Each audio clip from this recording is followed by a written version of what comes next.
Hello and welcome back.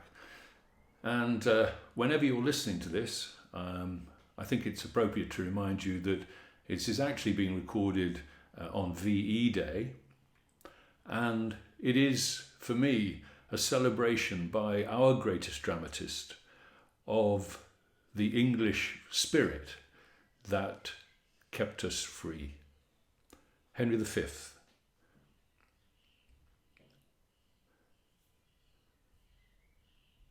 Once more unto the breach, dear friends, once more, or close the wall up with our English dead.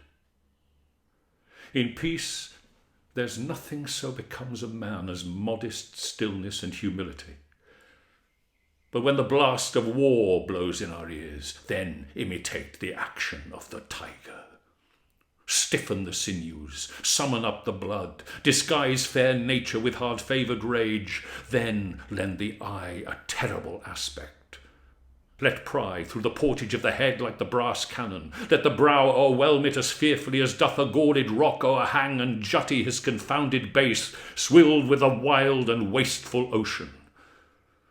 Now set the teeth and stretch the nostril wide. Hold hard the breath and bend up every spirit to his full height. On, you noblest English, whose blood is fet from fathers of war-proof, fathers that like so many Alexanders have in these parts from morn till even fought and sheathed their swords for lack of argument. Dishonour not your mothers. Now attest that those whom you called fathers did beget you.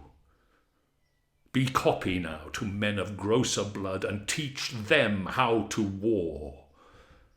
And you, good yeomen, whose limbs were made in England, show us here the mettle of your pasture. Let us swear that you are worth your breeding, which I doubt not. For there is none of you so mean and base that hath not noble lustre in your eyes. I see you stand like greyhounds in the slips, straining upon the start.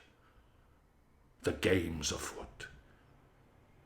Follow your spirit, and upon this charge cry God for Harry, England, and St. George.